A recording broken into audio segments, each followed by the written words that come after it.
শ্রমিক কর্মচারীদের কল্যাণ তহবিলের টাকা আত্মসাতের অভিযোগে দুদকের করা মামলায় ডক্টর মোহাম্মদ ইউনূস সহ ১৪ জনের বিরুদ্ধে অভিযোগ গঠনের শুনানি শেষ।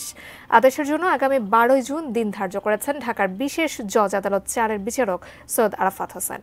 আজ দুদক ও আসামি পক্ষ এই মামলার শুনানি করে। গত বছরের ৩০ মে গ্রামীণ টেলিকমের শ্রমিক কর্মচারীদের কল্যাণ তহবিলের ২৫,২২,৬,৭৮০ টাকা আত্মসাতের অভিযোগে ডক্টর ইউনূস সহ ১৩ জনের বিরুদ্ধে দুদক মামলা করে। সংস্থার উপপরিচালক গুলশান আনোয়ার প্রধান বাদী হয়ে মামলাটি দায়ের করেন।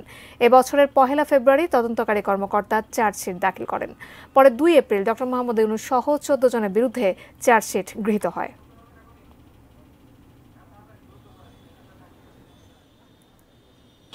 এই প্রথম লোহার খাঁচায় কাঠগড়াতে দাঁড়াতে হলো। এটা একটা দেখার মতো দৃশ্য। আমি কেউ আশা করছিলাম কেউ ছবি তুলবে, কিন্তু ভেতরে তো ছবি তোলার ব্যবস্থা নেই। এটা আমার জীবনের একটা স্মরণীয় ঘটনা যে লোহার খাঁচার ভেতরে দাঁড়িয়ে আছি আদালতের কাঠগড়ায়। এই অভিশপ্ত জীবনের একটা অংশ। এটা ঘটনার মধ্যে কোনো সত্যতা তো নাই।